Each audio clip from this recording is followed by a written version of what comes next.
Welcome to the Cosmic Goodie Bag. I am your host, Carla Cherry. We are here on Dash Talk X Radio. Super excited to be here joining the Dash family. We are talking with spiritual seekers about cosmic theories, their personal path, and expertise.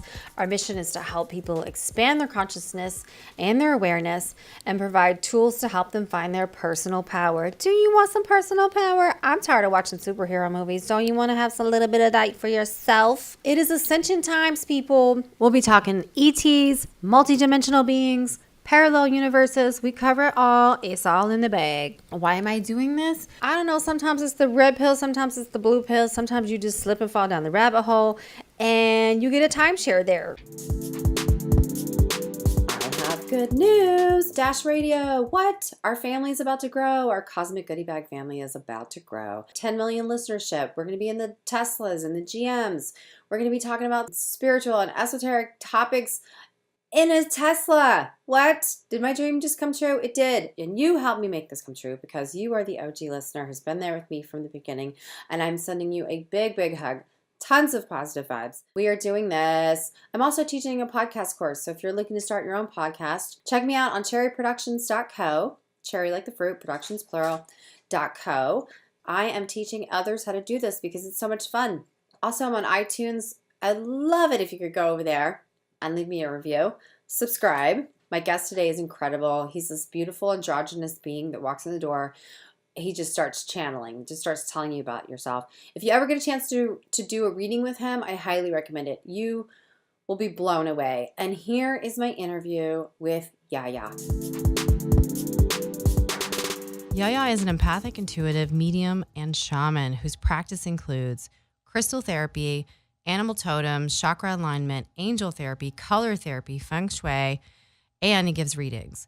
YaYa comes from a long line of spiritual practitioners and a rich background with roots from Ghana, Jamaica, Honduras, and New Orleans. His great-great-grandmother is considered the Harriet Tubman of Jamaica, which we'll definitely get into. As a shaman, he channels and shares the divine guidance of Archangel Michael and the descendant masters. It is my honor and privilege to welcome YaYa to the Cosmic Goodie Bag. Thank you, Carla. Oh my gosh. I'm like, who is she talking about?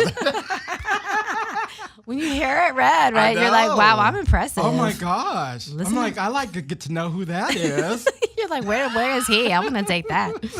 That's so funny. Yeah. So thank you so much for coming today. Yes. I share with you, this is my first show on Dash Talk Radio. Oh, you're welcome. And I'm so glad to be here to share this moment with you. Thank you. As soon as I walked in, I was like, she's supposed to be in public relations. So, yeah. Here we you're are. Right. You're on the right path, my darling. Thank you. Yes, and being the fire sign that you are. Thank you. Leo. Sag, but I got that fire. Yeah, but I'm thinking there may be a Leo rising. I'm still getting the Leo from you. So we have a rising sign and we have a moon sign. Yes. And we get, so like I'm Sag with Virgo rising and moon Scorpio. Ooh. So I get emotional and sensitive, like, during the moon time. Oh, wow. Yeah. You got all of it. So you mapped it all out. You figured it all out. All out. And you think that's important for people to do? I think so. I think it's a part of knowing thyself. Mm-hmm. And knowing thyself is just, it's spiritually knowing yourself is beyond. I mean, it's okay if you practice your religions of whatever you were raised with, but deep down, when it comes down to it, is really, they're all saying the same thing, just to love and to be kind to yourself and to be kind to others and to accept yourself unconditionally and authentically with love. And then that way it's reflected back to other people. And when you're practicing that,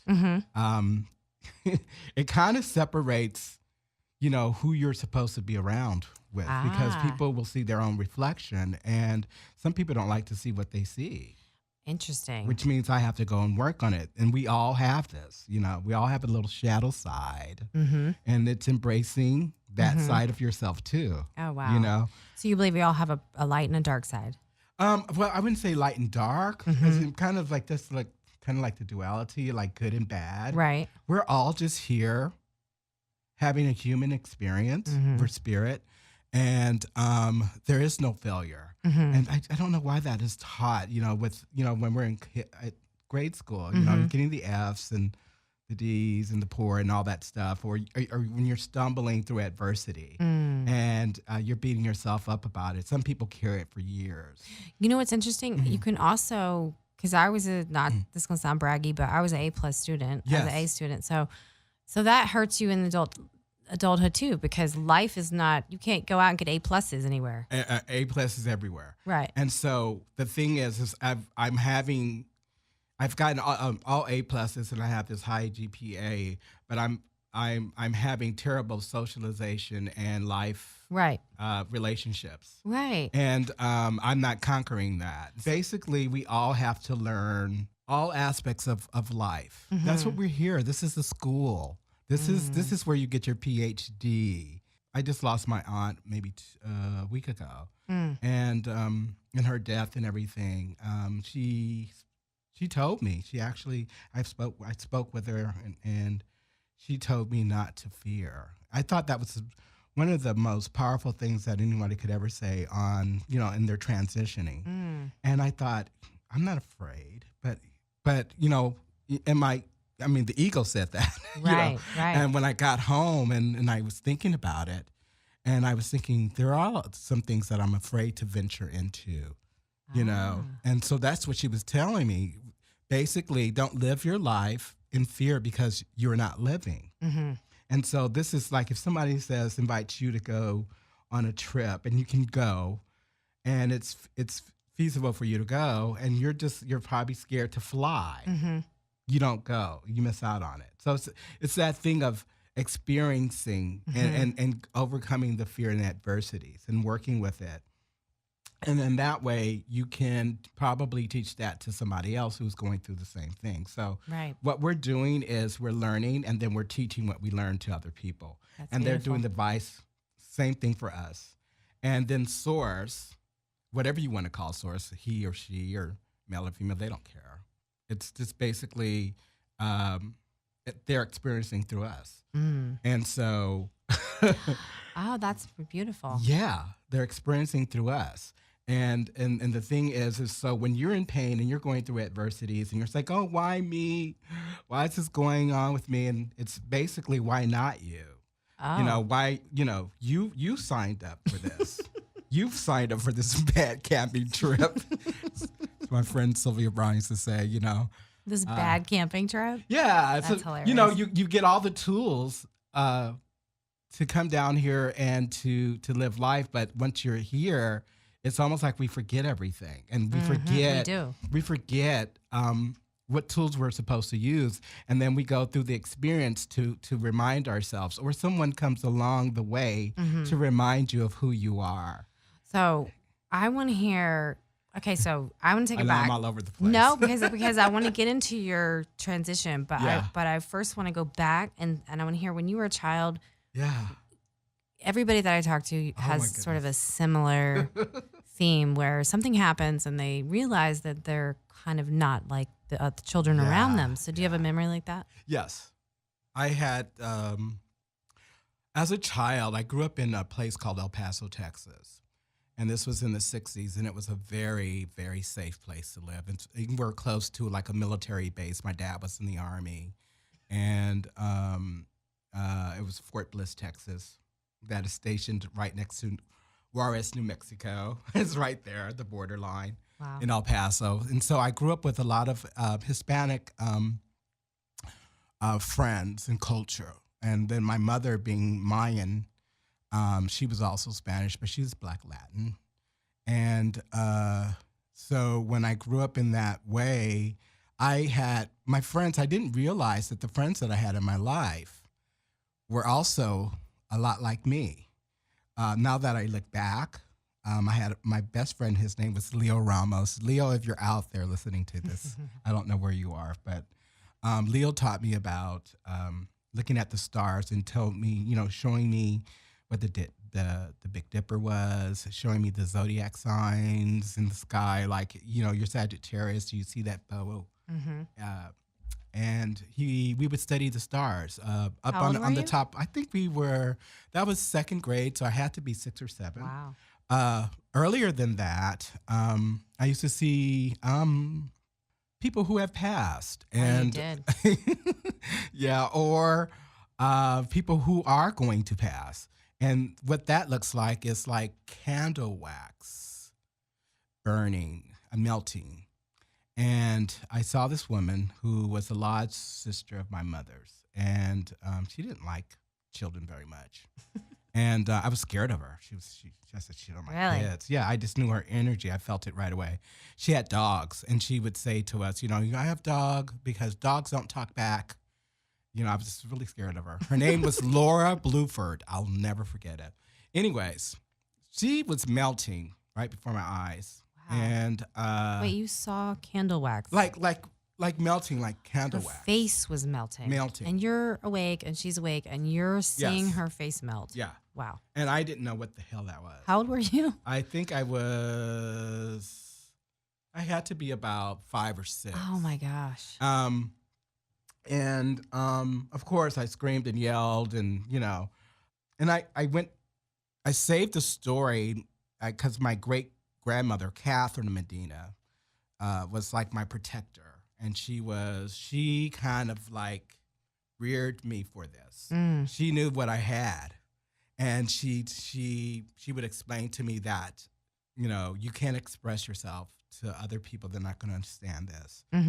Save your stories for me. So I would go to Aw. school and everything, and just be bursting at the seams to come, go and visit her and Wow. give her all the stories that I'm seeing.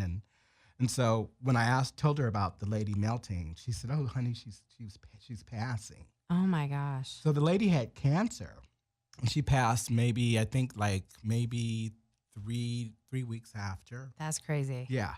And so that was the first time where I was like, and then I got really afraid. Yeah. Because I thought, okay, if I say stuff, I thought me speaking Right. would bring it into existence. So That's- I didn't speak till I was 8. Really? Yeah. So And- after that experience, you stopped talking? Stop talking. Oh my gosh. Stop talking. And my mother took me to therapist. The therapist said he's fine. he could speak perfectly fine. Oh my gosh. He just doesn't have anything to say. And then in first grade and second grade, the teachers, my sister spoke for me. That's really funny. My Wow. oldest sister, You had an interpreter. what's my interpreter. And Wow. so she would speak for me. So they thought maybe he should be in special needs. Maybe something's wrong. And But that your way, grandmother was alive. Couldn't she vouch for you? um, She was a great grandmother, right? my great grandmother, she could have vouched for me, but back in those days, she lived on the other side of town. Okay. I'm at school, so it was one of those things where they didn't know what to do with me. And then when they started to see that I was intelligent and that I could write and speak in the 3rd grade, they took me out of special education. I was looking around like I don't belong here, but I here. love these guys, Aw. because they were angels. Oh, wow. And I worked in that field for 30 years, believe Really? it or not. Yeah. So I know why I was there. Everything kind of comes full circle, right? Oh, wow. So I had these, so what I didn't speak for a while. And when I started speaking and knowing that I wasn't speaking things like that into existence. Right, right. Because those weren't my intentions. That's so scary as a kid. Yes. So wait, I have to ask you about your family history. You have this rich family history. Yeah. So I want to start with your great-great-grandmother who moved to Jamaica and became this figure in Jamaica. Tell me Nani. about her. Oh, Nani. Well, she was my great-great-grandmother on my mother's father's side. She came from Ghana? Yeah, she came from Ghana. We're from the Ashanti tribe. And she was brought to Jamaica. So she knew how to survive off of plants, herbs, what to eat, what not to eat, what was poisonous, all those things. So when she escaped the slave ship. So she was brought as a slave. She was brought as be a a slave. slave. Yes, as a slave. And But she escaped before. she escaped, so she never was. And she had, I think, 4 brothers with her. So when they all escaped, they went into the mountainside, which was the Blue Mountains, from the shoreline. And so there are caves up there that you can actually go into, and they have bats, and they have these beautiful crystals hanging, and this purified water. Wow. They lived in those caves for a while, and also on the land. And So they were hiding in the caves. Yeah. And what were they eating? When you look at the diet of Ghana people, they are vegetarian or African, or we would call it Ethiopia. Yes, they call it Ethiopia. It was named Africa after a British man by the name of Afrikaan. But it was not. That's why when you hear the Rastafarian people speak about Africa, they don't call it Africa, they call it Ethiopia. And so it was named after Afrikaan, who was a British soldier. Yeah, they changed it. And so all of what you see Africa to be is actually Ethiopia. Yeah. It's interesting. Yeah. So she came over, so she and her brothers decided to jet. They hid in the caves. Yeah. And then what happened? And so basically they lived off of the land. She would see the ships coming into port from the mountains. These are the Blue Mountains where they have the Blue Mountain coffee, and the true Blue Lagoon is up there where they filled the Blue Lagoon. It's beautiful. And there aren't any hungry or homeless people up there because there's so much vegetation that you can pick from, So you don't see hungry people in Jamaica or islands like that because you can just go and pick off the trees. That's how it should be. Yeah, that's how it should be, right? Right. So Right. wait, but she got people to escape. Yeah. So what she would do was go down to the ships at nighttime, and or whenever they had them out. Well, she would go at nighttime, and then also if they were unchained and out for display for sale in that way, and maneuver them back into the bushes, where she actually started an army of gathering all of these people. That's incredible. Little at a time. British were very afraid of her because there was this story where she was shot at. And they actually thought she basically was doing witchcraft because of the herbs and everything that she used. She told the man they were going to fire at her. She said, "Yeah, you should go ahead and shoot." And he shot at her like a couple of rounds of shots, like through the bushes. And she came back and she gave him the 3 bullets in his hand. Oh my God. And so they never really messed with her ever since after that.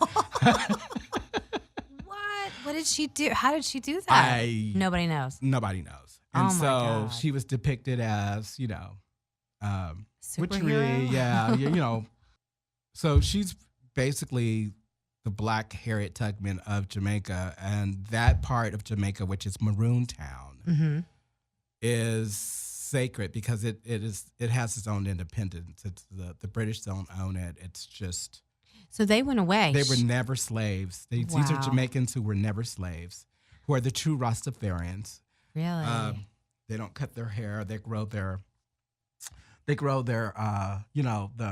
make their clothes. A lot of them wear white because the clothes, kind of what Gandhi did with the white and purity of just natural cotton and wool. Yeah, wool. What was the name of the town again?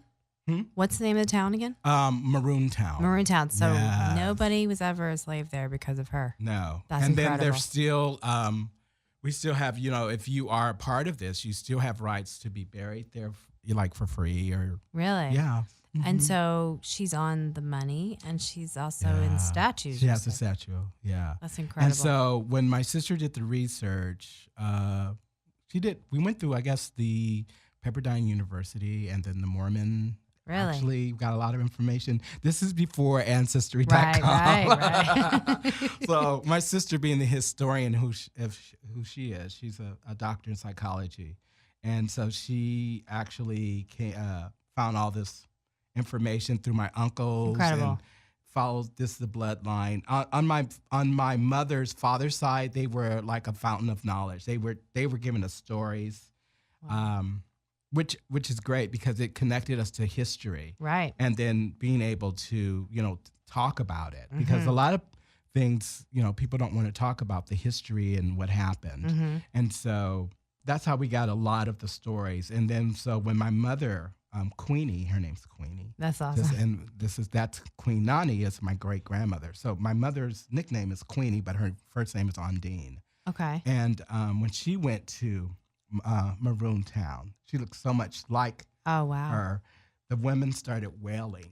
Oh wow! As she came into the village, and they had a procession for her. No way. For a week. It was. I missed the whole thing. Of course, I stayed here while they were on vacation, and that's how they came back with all the information. That's incredible. Yeah. So she's a hero. She's a total hero. Yeah. My mother was a lot like her. My mother was a very strong woman that raised 8 children because she adopted 2. Wow. Also was a foster mother of maybe 100. 100? Yeah. Incredible. Yeah, my mother she was incredible. She had this incredible strength, and I know where it came from. I have her same strength too. Before passing, she told me, she said, "You've got my strength." Oh wow. So, That's incredible. Yeah. So I want to hear about your dad's from New Orleans. Yeah. So I want to hear about that, and then we touched on when we talked earlier. We were talking about voodoo. I don't want to go back there. So my dad's from New Orleans. And it's I guess a place called Leesville, where his mother was raised. I'm with the mixture of You've got them all. the Jamaican, the Mayan, and then my mother coming to the United States, and then meeting my father in El Paso, and them getting married, and my mother could cook soul food. It was wow. It's really weird because you have Spanish dishes, and then you have your Creole dishes and your soul food. Oh. So we had food, And so my dad, my father side of the family, my grandmother was she was very empathic, intuitive. She prophesized. This is your dad's mother. This is my dad's mother. Her name was Hazel Wales. And she's from New Orleans. And she's from Leesville, Louisiana. And then my dad and his family are from the New Orleans area. So it's still in the same area. There's little towns within New Orleans. So the practice, when we were talking about the voodoo thing, it's one of the things I truly believe that it is just the way African people worship Source. And it was the beating of the drums, dancing, calling on your ancestors.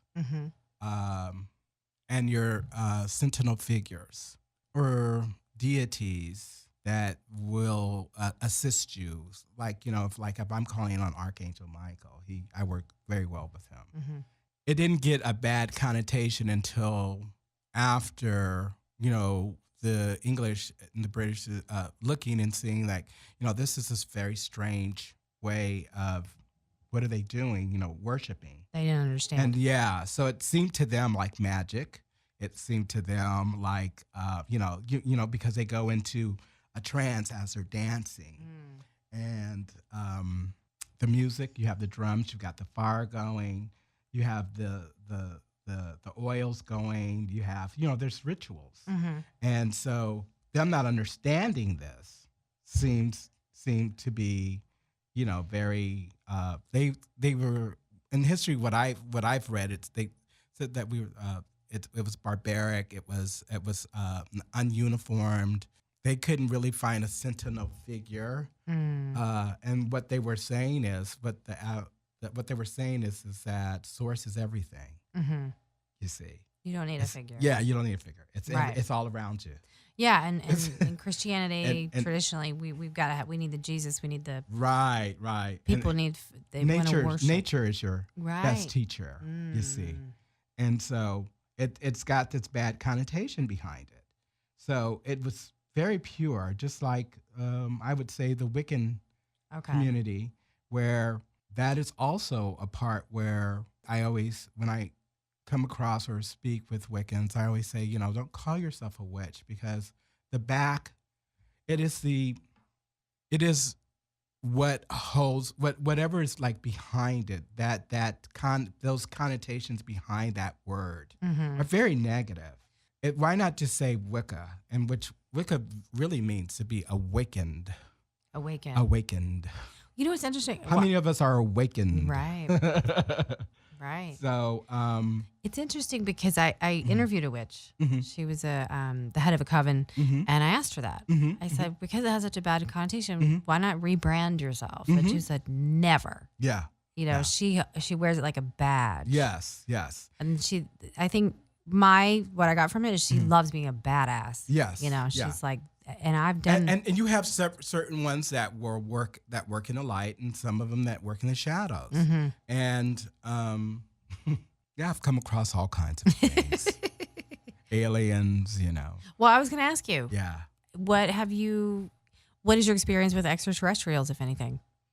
Well, I found out that this is through a shaman that I met from Guatemala, and then I also got confirmation from another shaman. His name is Patrick Coleman, who's a very good friend of mine in Chicago. Hi, Pat. He's my Numo. He comes from the Numo tribe. And I was told I was connected to the Andronomans. Okay. And I've seen these. They're kind of insectal. They'll come as a praying mantis, or they try to give you signs through insects. Ah, interesting. Okay. Or symbolisms or esoteric language. They're a mixture they're androgynous. Andronomen are androgynous, meaning that you look like both sexes. And I'm sitting here right before you, and I shape shift. I got a little bit of both, right? Right, you do. So people look at me, they're like, oh my God, or, is she male, is she female, that kind of thing. And then some days I'm very male, So it's just shape shifting. Yeah, I guess that's what it's called. That's awesome. And I also do that too through, I think all of us have this thing of doing that also because of our past lives. And, when you're a kid and you're in a mirror and you are looking at yourself in the mirror and you're putting your hands on your face and you're doing your eyes like so and pulling your eyes back and saying, my eyes should be like this. They look better this way. That's because you've been Asian before, and now you're in another life and your eyes are so big and you really don't like them. You're pulling your face the way that it should be. My skin is not supposed to be this color. You think that someone's coming from a past life? Oh, yeah. And then birthmarks. Yeah, I was going to ask you about that. So birthmarks are also a sign of trauma, or where you had crossed over or had a mark from that life. From past life. Yes. I have one on my back. Let me show it to you real quick. Yes, wow. It's a giant birthmark. Yeah, that's because I actually went through a past life regression and found myself being a Middle Eastern woman. Okay. And I was a teacher, and I would teach women. I was very liberated. I would teach women and girls how to write and read and underground stuff like that. They weren't supposed to at the time. And we were not supposed to. And one of the women was late getting home and had reported me to the mosque. And so when I went into the mosque, this happened in my past life regression with Sylvia Brown. And I saw myself going to this mosque, and they separate the men and the women. I hated that part. And so we had to worship separately from them. And as I was crossing toward my sister friends. This is in your past life? Yeah. I was crossing outside mosque, beautiful building, marble floors, and I see them like waiting for me. And as I'm going, these group of men are coming toward me. Oh, wow. And I feel like a sting. And I really didn't realize what it was. It was just like a sting. And then that's when she told me, she said, okay, so this is what's happening right now. You were actually stabbed. Oh, wow. And the moment I saw that, felt the sting, I collapsed to the floor. Really? I saw myself looking down at myself Mm-hmm. in this past life regression where I was on the floor. I could see everything. And I'm looking down, I'm viewing myself, but I'm not in pain because she was a great past life regressor that would help you to not be re-traumatized. Right. You know? Oh, that's important. Yeah, and then I also brought Archangel Michael with me, you know. You're like, back up. I need backup. When you do this, you bring in all your sentinel figures of protection with you, okay? Because some of it is so scary because you will relive some of the pain, but you don't want to carry any of that past life resonance to this life. Well, why is it important to go there? I think it's the reason why I think it's important is because it reminds you of who you are. Okay. And where you're getting these capabilities, you know, of, you know, because I always tell people I'm a male, but I'm a feminist in a way, Right, you know, right. and I'm like, oh, you know, It's important to you. uplifting women all the time, you know, and making sure that I'm speaking to them. I actually worked with a lot of women that were in abusive relationships and got them out of it. Trafficking. Wow. Yeah. So that's one of your main missions. Yeah. Yeah. And so this comes from a long lineage of lives where I have always had respect for Mother God and women. Is that what you call it, Mother God? I call it mother. You could call it father. It's both. It's a duo. The reason I say that is because through metaphysically, the intellect part is the male and the emotional part is female. So we both have an intellect and emotion side of us, right? Mm-hmm. So your left would be your emotional side. Your right would be your intellectual side of your brain. Mm-hmm. When you cement both of these together, Mm-hmm. you're able to manifest and to create. And that's when you are one with God, with source or whatever you want to call God.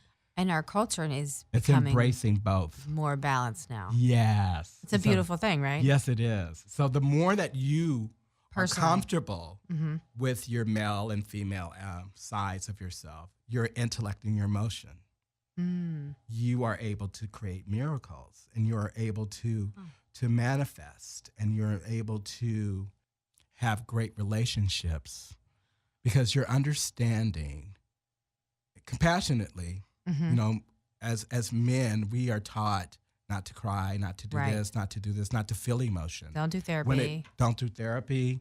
So we're taught to be very, you know, hard. And so when you do meet a male that is in touch with his feminine side and had a great father who said, it's okay to cry. It's okay to feel. Right. You know, that's what you're here to do. You're supposed to feel emotions. This is a part of the experience.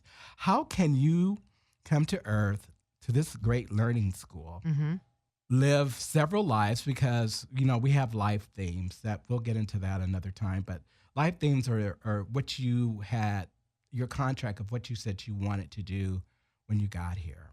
So you believe that a lot of people who have missions, because I talk about this. Life missions. Yeah. Life mission, you sign a contract.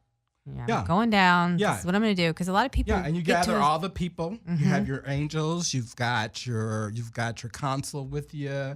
You got mother and father there. You got all this great assistance, and like, yeah, give me a lousy husband, give me 5 kids, and you know. I'll take 2 divorces, and Dolores, you come and remind me who I am if I should ever lose myself, you know? Oh my God, that's so funny. So you believe that if you go through challenging experiences, the more challenging, the more you're going to grow. So you sign up for that. You sign up for it. Oh, that's so crazy. So you that's actually why, know. That's why, you know, death here should be a celebration of life. It's a graduation.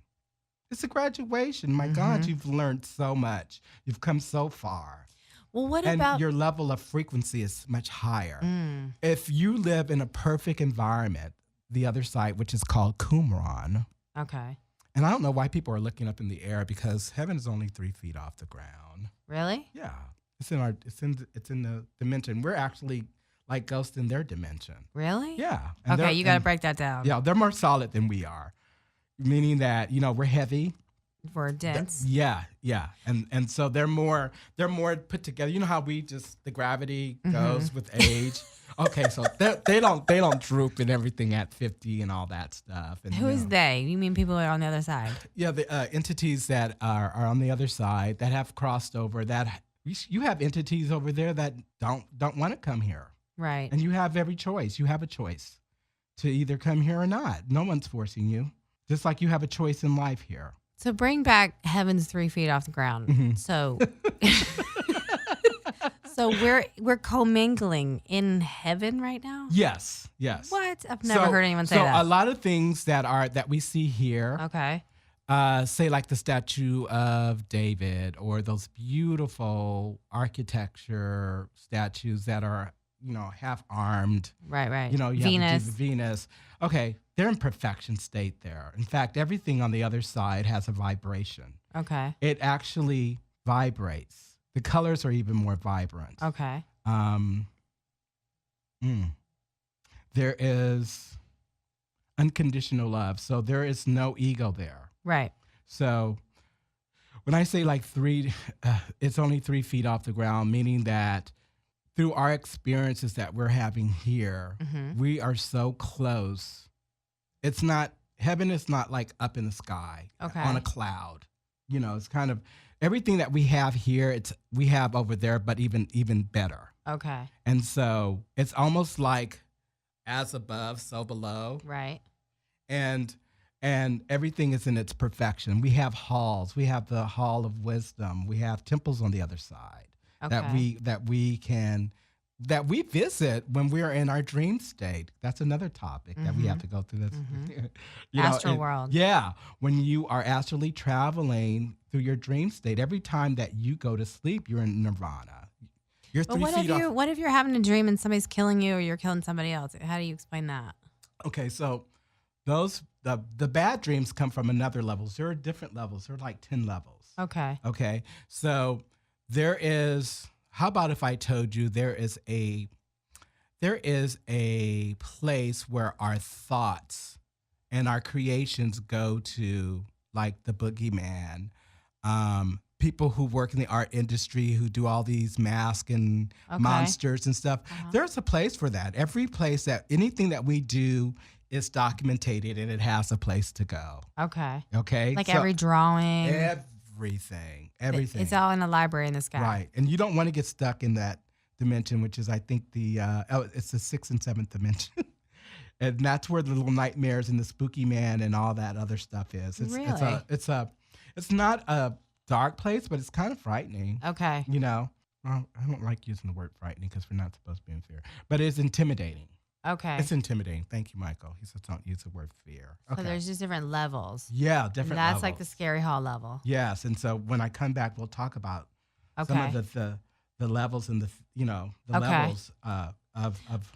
But so what's interesting to me when I'm walking around, so do you believe that your guides came in with you? Do you have the same ones all the way through? Do you change? They're the same ones. They're assigned to you. Okay. I just learned mine by, I learned one of them with Sylvia Brown and how to connect to your guides. But then I wanted to know that I know I had one. And then after she did a meditation with us, she said, some of you will meet your guides now or later. Okay. You may meet them in a dream. You may meet them. Mine came to me like, I'm talking to you. Oh, really? Yeah, and introduced themselves. And I knew that they were not real. And I'm so glad that I had witnesses with me because. Really? You had witnesses? Well. So you're awake. Set the scene for me. You're awake. I'm awake. Where were you? I went to. Were you at the grocery store? No, I went to the Palladium to see Sylvia Brown. It was really funny. And I was complaining all the way there.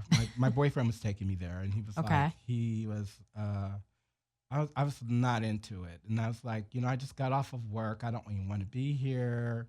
It's crowded.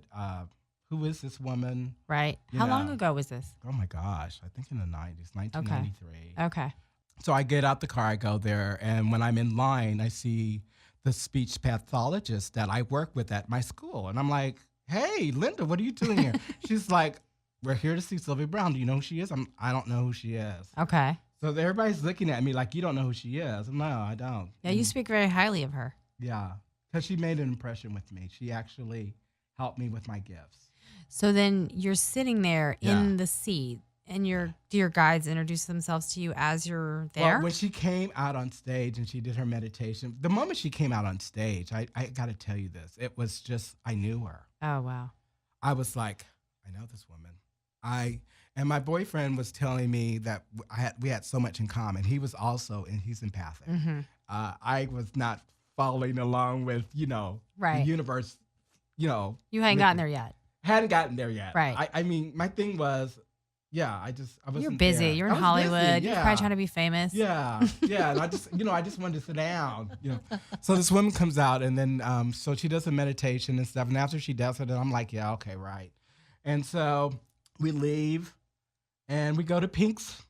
Okay. Down the street on La Brea, and this lady comes up, and she's just strange, and she's got, her name's Joy, and she's a Jewish woman with all these beautiful necklaces on. Really? And just, dressed to the nines. And I'm thinking, she's going to eat a hot dog? She's just, Why are you here? Yeah. She's like giving you that Gloria Vanderbilt look. And you're in line at Pink's for a hot dog. And hot dogs. Okay. And so she comes up and she introduces herself as Joy. And we're just talking, and she's just telling me about my beautiful aura. Oh, my God. And how... You're on the street talking to somebody that's invisible to everybody else. Not invisible. I think, no, she wasn't invisible. Your boyfriend saw her. Yeah. So I don't know if she was invisible for everybody else, but for us, she was right there. Oh, my And then God. so she introduced herself. She said, well, I'm going to go. She told me, I saw the hot dogs, and I thought, what kind of hot dog? This is all kind of crazy stuff. So she suggested one, right? So I said, okay, I'll do the Dean Martin one or whatever, something like that. So can't go wrong with Dean says, Martin. I'm going to go around the back, and you guys come and meet me and sit with me. Really? And so we're in line, and my boyfriend's intuitive, and he's like, oh my God, you know who that is? Right? I'm like, no, it couldn't be. He goes, look at her. She's just abnormal. It's just not, Wow. And so we're looking, and she's sitting there, and there's all these pigeons around her feet. Oh my gosh. And she's not feeding them. She's eating her hot dog, right? So we order, and we finish our order. This is crazy. The order comes up. Yep. And then we go there, and Joy is gone. Wow. With her bicycle. She had a bicycle with a little cart thing in the front with the little... This is out of a movie. Yeah. And then the second one I met at another restaurant, his name is Yosef, and he came up to me, and he said, it was strange. He said... Wait. Let's go back to Joy. Did she say anything besides the suggestion of a hot dog order? Oh, she's told me that her name was Joy, and how about the joy and happiness of the world. Aww. I was not happy, and she was trying to tell me that your power is love and joy. Wow. And you need to know this because this is your purpose. This is your life purpose. And for me, it was like, what is this woman so happy about? And then her talking about auras, and I wasn't into auras then. Right. I knew what they were, but I wasn't like, I wasn't in the detail of it. And she's like, you've got this green around you, and and I'm just thinking, this woman is nuts, Right. But, and then she disappears on a bicycle. She goes to sit down to eat her hot dog. Her bicycle's parked. Okay. Oh, you know how the lines are? Right. Okay. So her bicycle's parked, and she's showing us her bicycle with the little tinsel things. I'm thinking that should be for a little girl, but she has these little tinsel things coming out. So, but I get people like this I get people like this all the time. They're angels. I mean, I could be walking downtown LA and get messages where people look at homeless people and thinking, oh, they don't want to get near you. I'm like, that's an angel. You don't even know that person's trying to give you a message. Wow. So be open to everything. You don't know. So you're saying angels can appear as real people and give you suggestions for hot dogs. Oh, yeah. And that's 100% an angel. Angel, spirit guides. So you think Joy's with you, but she's I been have with Joy. You can also adopt spirit guides, too. Where do I get some of those? Well, Sylvia's one of mine. I adopted her, asked her to be one, and she's always around me. And whenever I'm going to see other mediums or doing work, they'll ask me who she is, and I'm like, "Oh, Sylvia." So But I need to ask I don't even you. call her Sylvia. I call her Bagda, which means wise woman. So I need to ask you. Okay, so how did you go from? So now you've got the lineage. Mm-hmm. Your people are starting to appear. Angels are appearing. Spirit Yes. guides are appearing. Yeah. So how did you transition into becoming a medium? Oh. And because when I see Well, you, every time I see you, you start going, oh, this, that. Yeah. You go off on what you see. Yeah. So what it is like I come across a person and I start picking things up. Okay. And so it could go from like seeing a past life to seeing like feel that just left the room, and I was like, oh my God, why am I seeing white, gold, green, and black, and he's in all white, and I'm like, oh, that's Ethiopia. Okay, so I'm So like, the engineer Phil was in here, and within 2 seconds, you told him that he was a god, he was a king, and he's got that royalness of Ethiopia, the real true. He's an Essene. This is what was before Christianity. Right. He was an Essene. That's awesome. Okay, and so. That's always a nice compliment to get. I know. Then I king. picked up something from. I know, and you don't really find that in. I'm not going to say that everyone you meet is a queen or a king. Right. It's not going to happen. Right. And neither was I. But you were in Ethiopia. Yeah. I mean, not Ethiopia, but you were because when you and I met, we had this amazing conversation. Yes, there was a moment where you said, "Oh my God, you just." Revealed yourself to you. Yes. I revealed myself to you. Yes. And you said we were friends. Yes. In Egypt. And then Egypt thing, and then also the Andronomen. But the Egypt thing comes from the Dead Sea Scrolls, which are the true doctrine of the Essenes. Okay. Okay. So Christianity didn't come until after Christ died. Right. He lived the life of Christianity. Right. Right. So what was Jesus as a little boy? He was an Essene. So tell us about Essene. What exactly is an Essene? It's they call it the Gnostics or Gnosis. Okay. It is the seeker of truth. Ah. And it's not a religion. It's a form. It's a way of life, just like Buddhism is. Okay. Seeker of truth meaning search, seek, find. Don't let people tell you things. Do the research yourself. Look it up.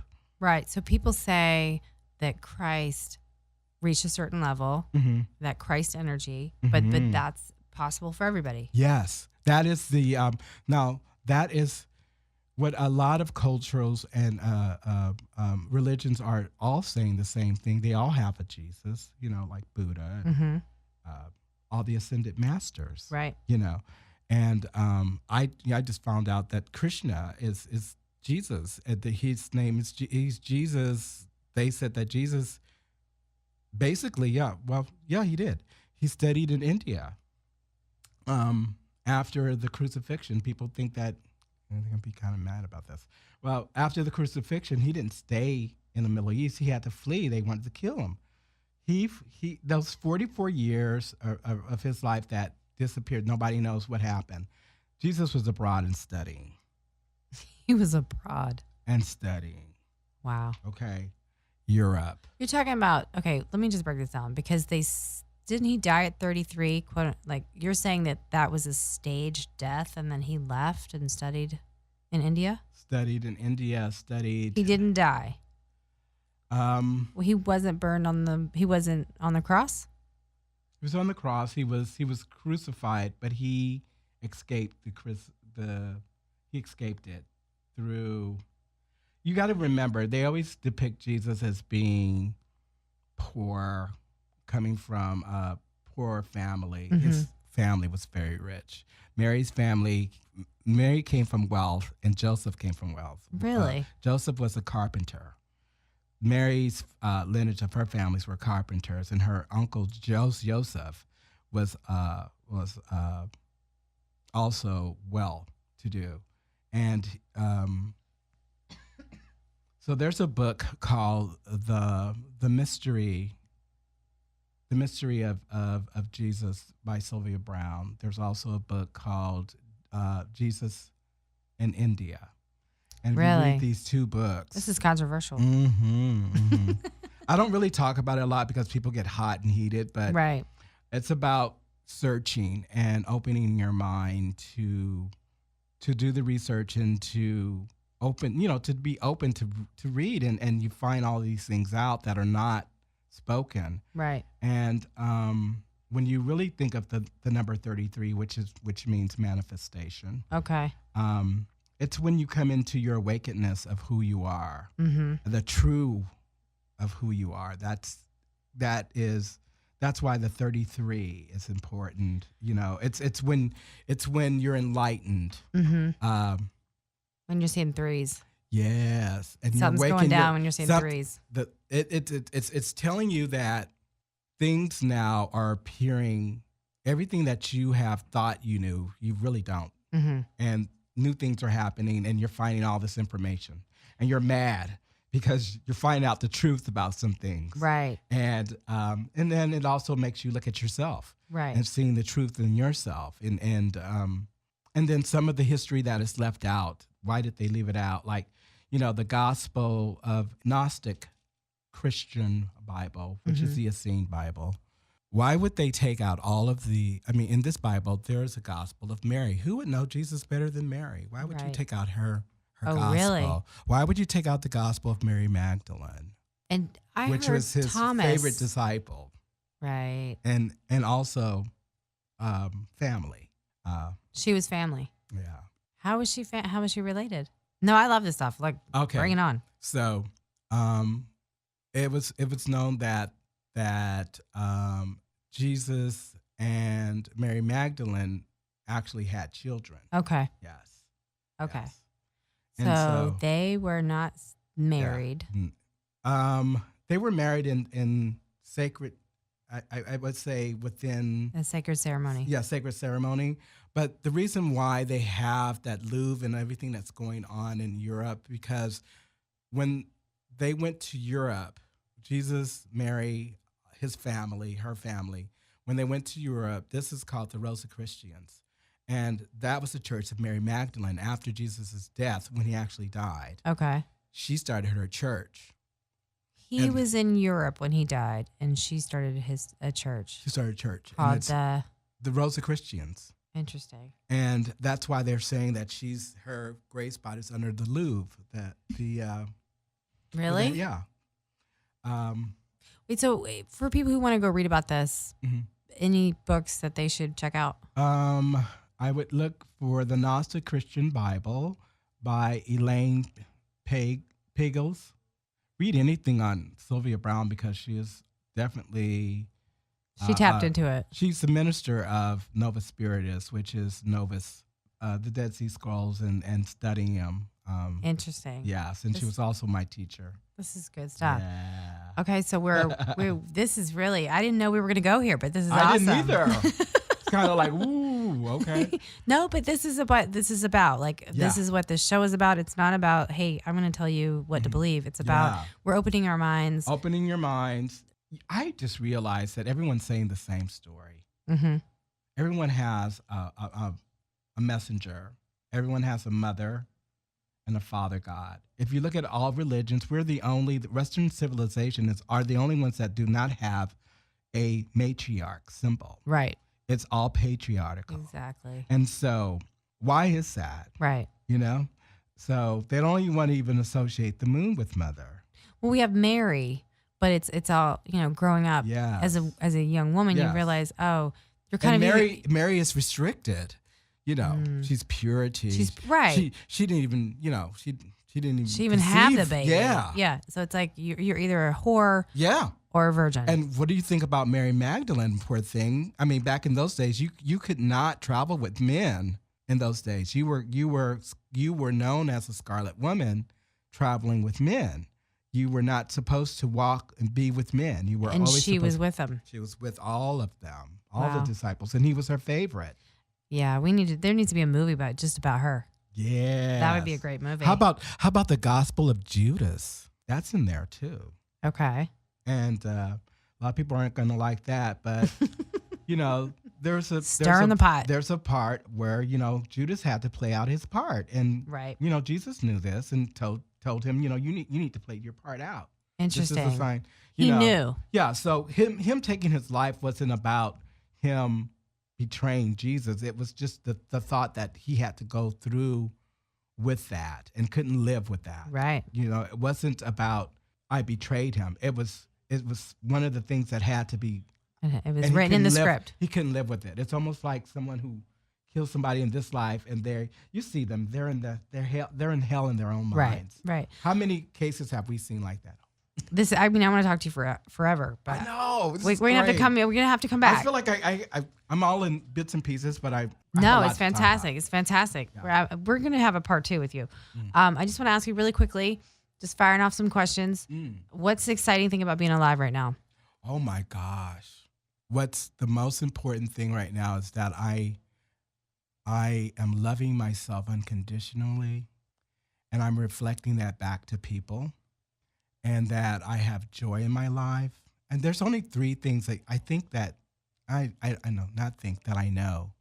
The 3 things, if we're going to petition or pray, if you want to use the word pray, I say petition. Pray has some connotations behind it. Yeah, I even watch the words I use. So when I petition to Source, I always say, I always ask for joy, peace of mind, and health. It covers everything. When you have those 3 things, think about that. What do you say to people when they're struggling or they're having a hard time finding joy? So when if you're having a hard time finding joy, this is a time to be grateful. And this is where I still do this. I write, I have a gratitude journal, and I write in things that I'm grateful. Three things that I'm grateful for today. Like tonight when I go home, I'm going to write in my grateful journal of 3 things that I'm grateful for. And what this does is that it makes you humble. It makes you appreciative of the small things that we overlook. One of my things last night that I wrote was, I'm so glad that I can just turn on my faucet and water comes out of it. Right. And it's temperature controlled. I don't have to walk to a well and carry water on top of my head. You know what I mean? Yes. And so when we are finding ourselves in a pity party, it's okay to feel it because you're supposed to feel those emotions. Have the little pity party. Pull yourself up out of it and knowing that there's someone right now that has it worse off than you. Right. And that are going through a tremendous an experience that you could never imagine. I met one lady that lost like 5 members in her family within like 3 months. I couldn't even imagine. And how do you pull yourself up and still have a smile on your face? Right. And her thing was she looked within herself and looking at all of the things these people taught her in life and taking whatever that goodness is and using that in her life and saying, this is the way I keep them alive in my life. So I would say through adversity, be grateful. And through adversity, you're also learning. You're learning. It's your greatest, that's when you're most closest to Source. Interesting. That's when your angels and your spirit guides are so closely around you because you're feeling vulnerable, especially when you're feeling vulnerable and innocent, that's when they're really around you. Helping you get through. Yes. And also to the worry and the stress. Worry and stress is cancer. We'll go into that another time. But worry and stress, it's nothing but cancer. And we cause things by our emotions to our bodies. It has to come out. It has to fester out somewhere. Right. Through our skin, through our hair. We lose hair. It's when people are stressed out. It comes out. Turn gray. Yeah, your stomach, your internal organs, all kinds of stuff. So my thing is, what I told this person is just to remember that sometimes when you worry, that a worry is a prayer. So you are manifesting that. So when you find yourself worrying, flip it and be like, flip it, girl. Flip it and be like, be like, okay, yeah. Yeah, I accept this and I allow the universe to fix this. I have faith that everything is all is well, Mm-hmm. and move on. I'm going through this for a reason, and I may not see why you see it clearly right now, Mm-hmm. but I know that I'm going through it for a reason, and that the truth will be revealed to me as long as I keep my mind focused on the positive and being optimistic. There you Because what you think and what you say manifests. go. There you go. Yes, baby. That was good. That was good. I think that's a perfect thing to end on. Okay. Right there. So how can people find you if they want readings or color therapy or Oh my goodness. A Light of YaYa, Instagram. And then you could also find me spirit33@gmail.com. Okay, perfect. So they just email you directly or find you on Instagram. Yes. Okay, beautiful. Yeah. Well, thank you so much for joining me today. Thank you for having me, Carla. Your dream. Thank you. You too. Thank All you. right, we're gonna there'll be a part 2. Yeah, and blessings to all you guys out there. Love you. Thank you. So that was my interview with YaYa. Is he incredible or is he incredible? Seriously, he is one of the most talented readers I've ever met. And whenever I go to like a psychic fair and he's there, he's booked up solid before you even get there. So I highly recommend you reaching out to him for a reading. And once again, happy Thanksgiving. And let me tell you something. Eat that pie. Your spirit guide just whispered in my ear and told me to tell you, eat that pie. Happy Thanksgiving.